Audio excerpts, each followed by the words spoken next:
சங்கீதம் 11. நான் கர்த்தரை நம்பியிருக்கிறேன். பின்னே ஏன் நீங்கள் என் ஆத்துமாவை நோக்கி, பட்சியைப் போல உன் மலைக்கு பறந்து போ என்று சொல்லுகிறீர்கள்?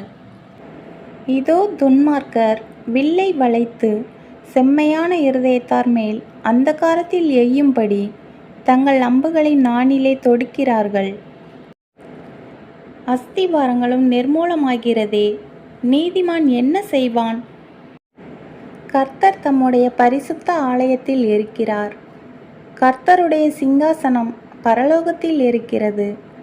அவருடைய கண்கள் மனுபுத்திரரை பார்க்கிறது. அவருடைய இமைகள் அவர்களை சோதித்தறிகிறது. கர்த்தர் நீதிமானை சோதித்தறிகிறார். துன்மார்க்கனையும் கொடுமையில் பிரியமுள்ளவனையும் அவருடைய உள்ளம் வெறுக்கிறது. துன்மார்க்கர் மேல் கண்ணிகளை வருஷிக்க பண்ணுவார்.